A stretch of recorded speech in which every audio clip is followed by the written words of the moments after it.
Shalom saudaraku, senang sekali kita boleh berjumpa kembali di dalam Renungan Harian Kristen hari ini, 25 Januari 2022. Kita bersyukur kepada Tuhan karena hari ini kita boleh memuji, menyembah Tuhan, bahkan merenungkan sebagian dari kebenaran firman Tuhan. Nah saudara, mari kita lebih lagi fokus kepada firman Tuhan yang akan kita dengarkan.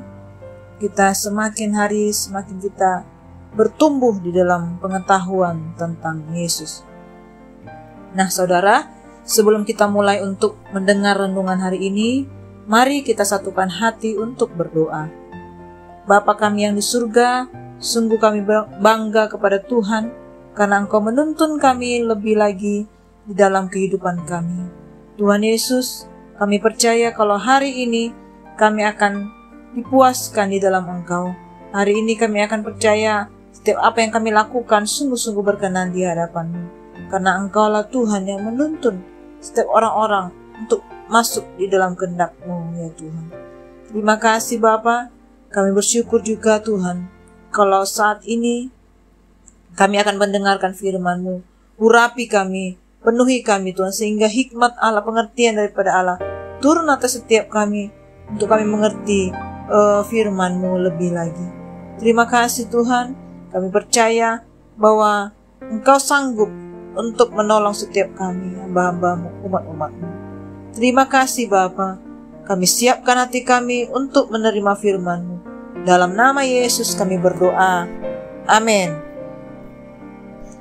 Saudara-saudaraku, judul kebenaran firman Tuhan yang kita dengarkan hari ini adalah People Come and Go, yang tertulis di dalam 2 Timotius 4 ayat 9 sampai 22.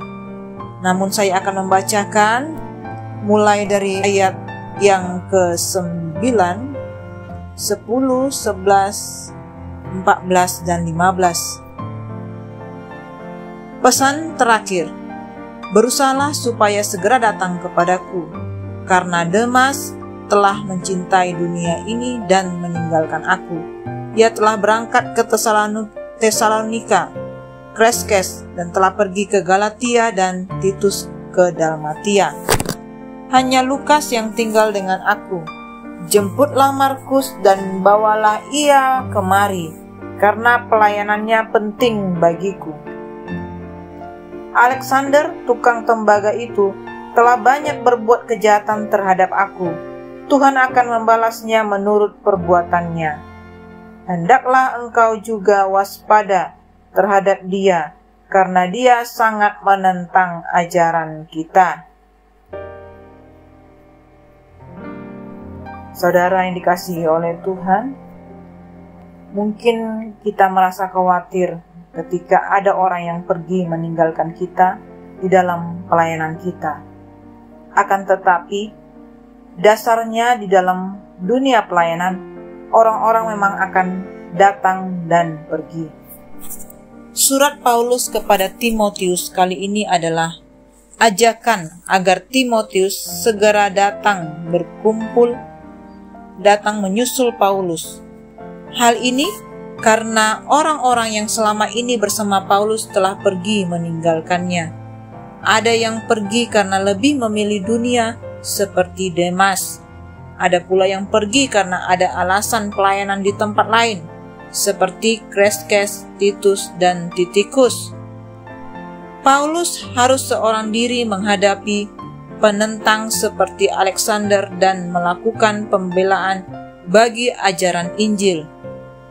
Namun ia dapat bertahan karena ada yang tetap bersamanya, yakni Tuhan.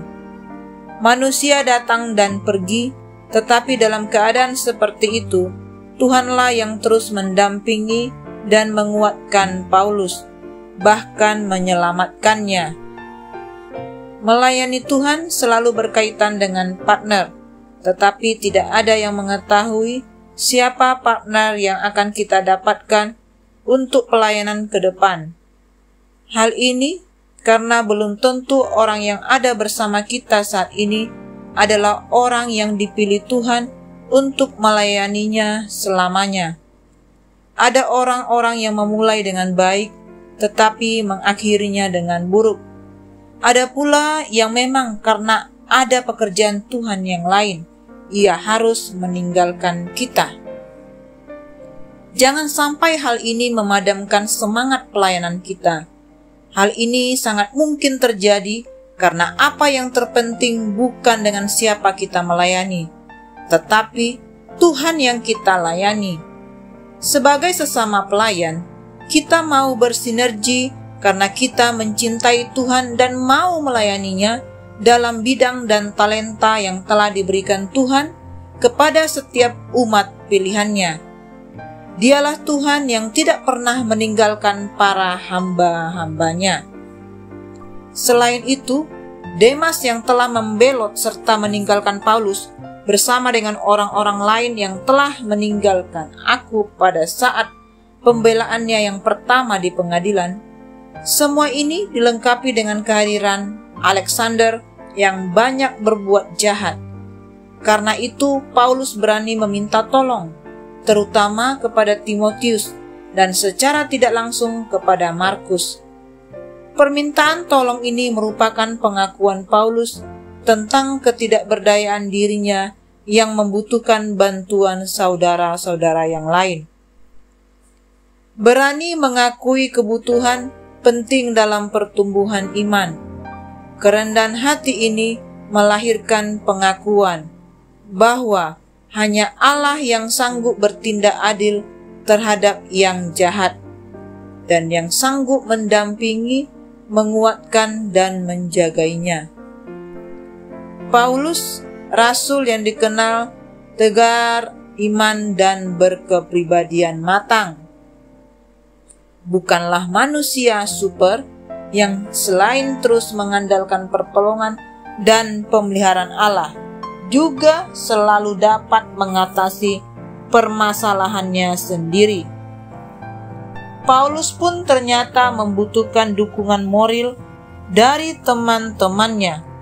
Tindakan Paulus ini membukakan kepada kita tentang dua hal. Yang pertama, fungsi teman atau sahabat dalam persekutuan adalah saling menghibur, menguatkan, dan berbagi suka maupun duka.